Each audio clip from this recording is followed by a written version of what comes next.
में बहुत ही ज्यादा पलायन हो रहा है।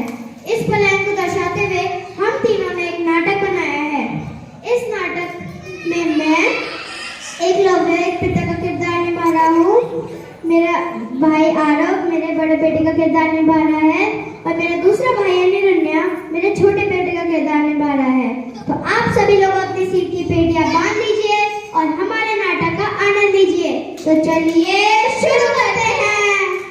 बहुत ही खराब हो रही है, लगता है मुझे अपने बेटे को बुलाना ही पड़ेगा। अरे बबलू बेटा जरा इधर आना। जी पिताजी। बबलू बेटा जरा अपने बड़े भाई को फोन तो करना, मेरी तबीयत बहुत ही खराब हो रही है। पिताजी मैंने भाई को कॉल किया था, वो कह रहे हैं कि उसका ऑफिस है इसलिए वो नहीं आ सकता। हे भगवान, ऐसी औलाद का क्या करना। दिल्ली के बड़े कॉलेज में पढ़ने के लिए भेजा और अब जब उसकी नौकरी लग गई है तो वो अपने गांव आना ही नहीं चाहता है। तुम उसको कॉल करके दो मुझे, मैं उससे बात करता हूँ। लीजिए फोन। अरे बेटा तू ये मेरे को फोन क्यों पकड़ा रहा है? आजकल के आधुनिक फोन बूढ़े लोगों से कहाँ चला जाएगा। लीजिए पिताजी। हेलो हेलो पापा जी नमस्ते। नमस्ते बेटा, आपकी तबीयत कैसी है? मेरी तबीयत बहुत ही खराब हो रही है आजकल। बबलू बेटा कह रहा था कि तेरा कोई जरूरी काम है इसलिए तू गांव नहीं आ सकता है। हाँ पापा जी, बबलू ने सही कहा, मेरा ऑफिस है और मेरे पास इतना भी टाइम नहीं है कि मैं टाइम निकाल कर गाँव आ सकूं। बेटा मेरे को कुछ नहीं सुनना है अब, मेरी तबीयत बहुत खराब हो रही है, तू जल्दी से गांव आ जा। ठीक है देखता हूँ 1-2 दिनों में। कुछ दिन बाद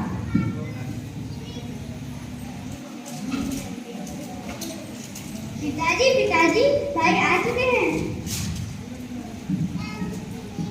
पापा जी नमस्ते। नमस्ते बेटा, आपकी तबीयत कैसी है? मेरी तबीयत बहुत ही खराब है। तेरे को ऐसा क्या जरूरी काम पड़ गया था जो कि वह काम तेरे पिताजी से भी ज्यादा जरूरी है? पापा जी आपको तो पता ही है मेरी नौकरी है और मेरे पास इतना भी टाइम नहीं कि मैं टाइम निकाल कर गाँव आ सकूं।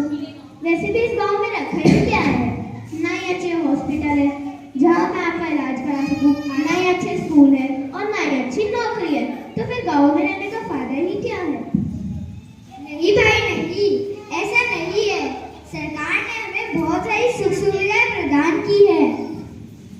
क्या तेरी सरकार ने तो पहले भी कुछ नहीं करा, अभी भी कुछ नहीं करी और आगे चलकर भी कुछ नहीं कर पाएगी, तो किसके लिए करेगी सरकार? क्या इन खाली खंडरों के लिए या फिर जंगलों के तालों के लिए? घर के घर खाली हो गए हैं, सारे लोग गांव छोड़ के चले गए हैं। क्या कराए तेरी सरकार ने जो इतना बोल रहा है? अच्छा पहले हम लोग कटीले रास्तों पे चलते थे पर सरकार ने घर घर तक रोड बना दी।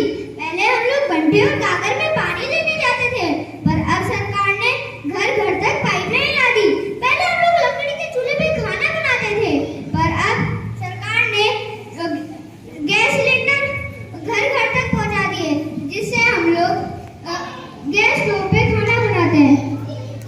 अच्छा ठीक है, छोड़ो बात, चुप हो जाओ तुम दोनों। हे भगवान, कन कपाल फूटित हो मेरू जो कि इसे दिल्ली पढ़ने के लिए भेजा और अब जब इसकी नौकरी लग गई है तो अपने ही गांव की बुराई कर रहा है। अच्छा ठीक है, छोड़ो वो बात। पापा जी आप मेरे साथ दिल्ली चल रहे हो, मैं आपकी माँ का इलाज करा दूंगा।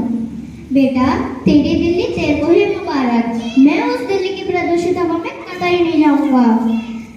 मैं अगर दिल्ली की प्रदूषित हवा में गया तो मैं और बीमार पड़ जाऊंगा, मैं अपनी देवभूमि में ही ठीक हूँ। ठीक है पापा जी, जैसी आपकी इच्छा। भाई तू मेरे साथ दिल्ली चल रहा है, मैं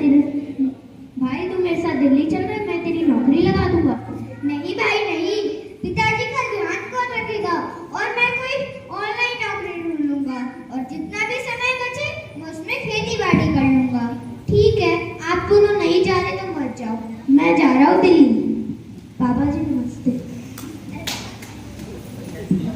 कुछ महीनों बाद पिताजी पिताजी, आपको पता है ऊपर वाले चाचा का बेटा कह रहा था एक नई महामारी आई है। अरे बेटा, टीवी खोलो, उस महामारी के बारे में देखते हैं।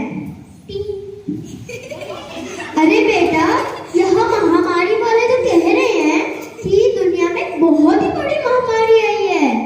यह महामारी दिल्ली में बहुत ही तेजी से फैल रही है। तू अपने बड़े भाई को जरा फोन तो कर, कैसे हालात में होगा वो। लीजिए पिताजी फोन। हेलो हेलो हेलो, पापा जी नमस्ते। नमस्ते बेटा, तेरी तबीयत कैसी है? मेरी तबीयत तो ठीक है। सुना है कि दिल्ली में बहुत ही बड़ी महामारी आई है। अरे बबलू बेटा, उस महामारी का नाम क्या है? पिताजी, उस महामारी का नाम कोरोना है। हाँ बेटा, दिल्ली में कोरोना नामक महामारी आई है। हाँ पापा जी, आपने सही सुना। इस बीमारी के चलते मेरी नौकरी भी चलेगी, मेरे पास खाने के लिए भी कुछ नहीं है, और सरकार ने तो घर से बाहर निकलने तक भी मना कर दिया है।